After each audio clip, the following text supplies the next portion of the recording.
Pada tanggal 28 Februari 1942, bala tentara Jepang mendarat di Pulau Jawa. Mereka datang untuk merebut Indonesia dari tangan penjajahan Belanda. 9 Maret 1942, bertempat di Lanut Kalijati, Panglima tertinggi tentara Belanda di Netherlands Hindia Belanda, Letnan Jenderal Hein ter Putten, mewakili Gubernur Jenderal Hindia Belanda, Jarda van Starkenborst-Stachouwer, menandatangani dokumen menyerah tanpa syarat kepada bala tentara Dai Nippon, yang dipimpin oleh Letnan Jenderal Hitoshi Imamura, dan menyerahkan seluruh wilayah Hindia Belanda kepada Jepang. 14 Agustus 1945, Radio Tokyo menyiarkan bahwa pemerintah pusat Jepang menyerah tanpa syarat kepada sekutu. Sutoko mendengar Radio Tokyo yang menyiarkan penyerahan tanpa syarat pemerintah pusat Jepang kepada sekutu. Ia segera menelpon teman-temannya di Jakarta, meminta agar segera mengumumkan kemerdekaan, bahkan menyatakan Bandung siap melakukannya bila Jakarta tidak bersedia, agar bangsa tidak kehilangan momentum.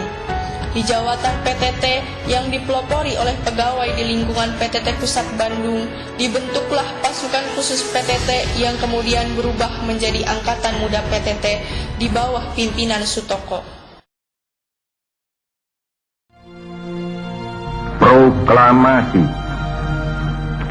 Kami, bangsa Indonesia, dengan ini menyatakan kemerdekaan Indonesia. Hal-hal yang mengenai pemindahan kekuasaan dan lain-lain diselenggarakan dengan cara saksama dan dalam tempo yang sesingkat-singkatnya. Jakarta, 17 Agustus 1945, atas nama bangsa Indonesia, Soekarno Hatta. 3 September 1945, Mas Soeharto, pemuda jangkung kelahiran Pacitan, 2 Maret 1901, telah bekerja di kantor pos Semarang sebagai tenaga harian pada umur 18 tahun selepas sekolah Mulo di Yogyakarta.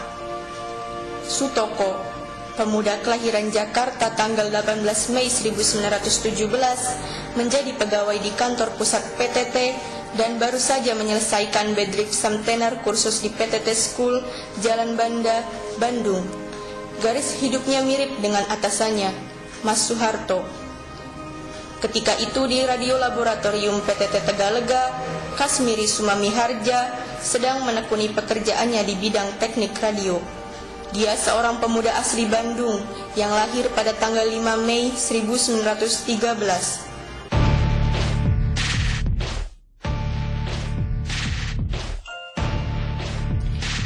(3 September 1945 sampai 22 September 1945), tokoh sentral AMPTT, Sutoko, bersama kawan-kawan dekatnya antara lain Slamet Sumari Cokrowardoyo, Yusuf, Agus Sama, Nawawi Alif, dan beberapa pemuda PTT lainnya menyusun strategi dan taktik menghadapi penguasa dan bala tentara Jepang di Bandung.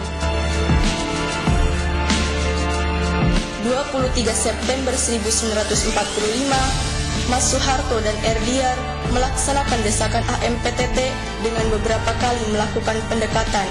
Namun, hasilnya pihak Jepang hanya menyetujui pengibaran sangsaka merah putih di halaman belakang kantor pusat PTT.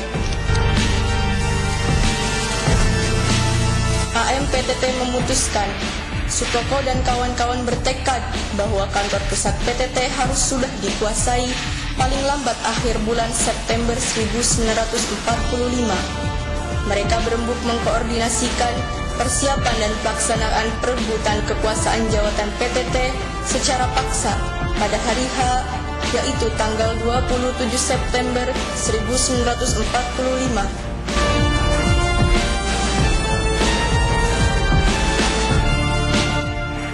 (27 September 1945) sesuai rencana, Sutoko membawa Mas Soeharto dan Erdiar dari meja perundingan turun ke halaman menemui massa pegawai dan rakyat. Di depan mereka, Sutoko membacakan pernyataan dengan suara yang lantang. Atas nama seluruh pegawai PTT, dengan disaksikan oleh massa rakyat yang berkumpul di halaman PTT jam 11 tanggal 27 September 1945, kami mengangkat Bapak Mas Soeharto dan Bapak Erdiar masing-masing menjadi kepala dan wakil kepala jawatan PTT seluruh Indonesia. Atas nama AMPTT, Sutoko. 27 September 1945 serentak disambut gemuruh sorak-sorai kemenangan. Lalu beberapa pemuda di bawah pimpinan Suwondo bergerak menurunkan bendera Jepang dan menggantinya dengan mengibarkan bendera merah putih pada tiang resmi yang menghadap ke Jalan Cisanggarung, diiringi kumandang lagu Indonesia Raya dari hadirin yang menjadi saksi mata dalam peristiwa yang mengakhiri kekuasaan kolonial Jepang pada kantor pusat PTT.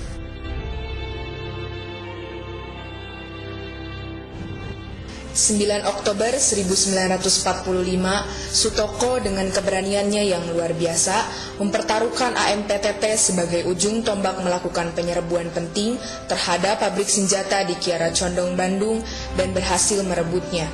Berturut-turut berhasil direbut Balai Kereta Api, Kantor Karesidenan, Jawatan Geologi, Perusahaan Listrik, dan Jawatan PU.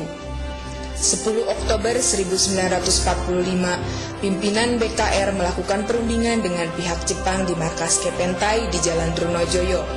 Mereka membicarakan bagaimana cara mengatur penyerahan kekuasaan, kantor-kantor dan gedung-gedung agar pelaksanaannya berjalan dengan lancar. Ternyata pihak Jepang melakukan tipu muslihat licik di mana pimpinan BKR di bawah todongan senjata dipaksa menyerah.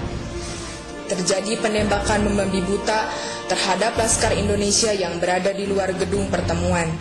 Dalam pertempuran ini, 2 orang siswa sekolah PTT yaitu Muhammad Rafiq dan Aloysius Sumarjono yang turut menyerbu markas Kepentai gugur terkena tembakan tentara Jepang. 12 Oktober 1945, pasukan sekutu yang diwakili tentara Inggris masuk ke kota Bandung untuk melucuti tentara Jepang. Kedatangan mereka bukannya membawa kedamaian, ketertiban, dan keamanan, tetapi untuk menindas rakyat Bandung dan kemerdekaan bangsa Indonesia. Akibatnya, timbul perlawanan rakyat Bandung yang melakukan serangan-serangan terhadap pasukan Jepang maupun sekutu tersebut. Korban berjatuhan termasuk Laskar AMPTT. November 1945, terjadi perlawanan dan pertempuran terus-menerus melawan tentara sekutu dan Nika. Serangan udara sekutu ke kompleks laboratoria PTT di Tegalega mengakibatkan gugurnya beberapa anggota dari AMPTT antara lain Basit, Marta, Sariman, dan Suwarsa beserta keluarganya.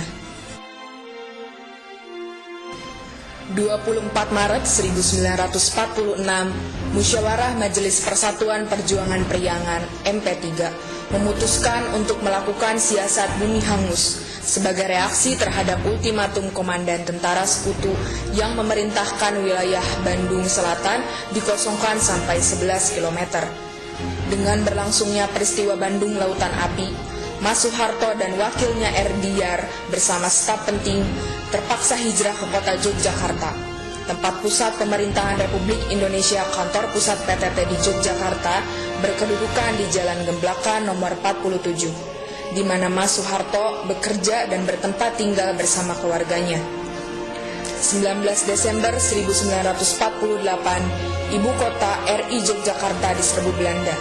Pada jam 10 pagi hari itu, pemerintah Republik Indonesia menghendaki hubungan dengan Bukit Tinggi Sumatera Barat. Berita inilah yang dikirim terakhir oleh pemancar radio di Gemblaka nomor 47, dan setelah itu Mas Soeharto mengunci kamar pemancar.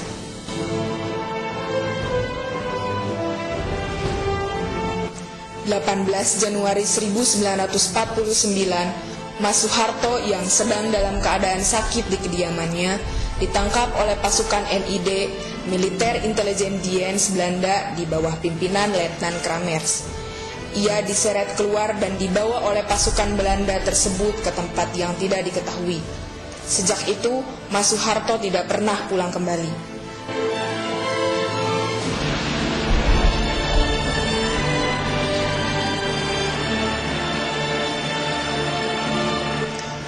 27 September 2022, PTT 77 tahun yang lalu saat ini telah menjadi dua perusahaan besar, yaitu PT Pos Indonesia Posindo dan PT Telekomunikasi Indonesia Tbk Telkom. Tanggal 27 September 1945 yang bersejarah tersebut telah ditetapkan pemerintah Republik Indonesia sebagai Hari Bakti Postel dan diperingati tiap tahun khususnya oleh insan pos dan telekomunikasi. 78 orang pejuang PTT gugur dalam merebut dan membela kemerdekaan di seluruh pelosok tanah air. Nama-nama mereka tercatat dalam sejarah perjuangan kemerdekaan Indonesia dan terukir pada tugu perjuangan PTT di halaman kantor Posindo Jalan Cilaki, Bandung.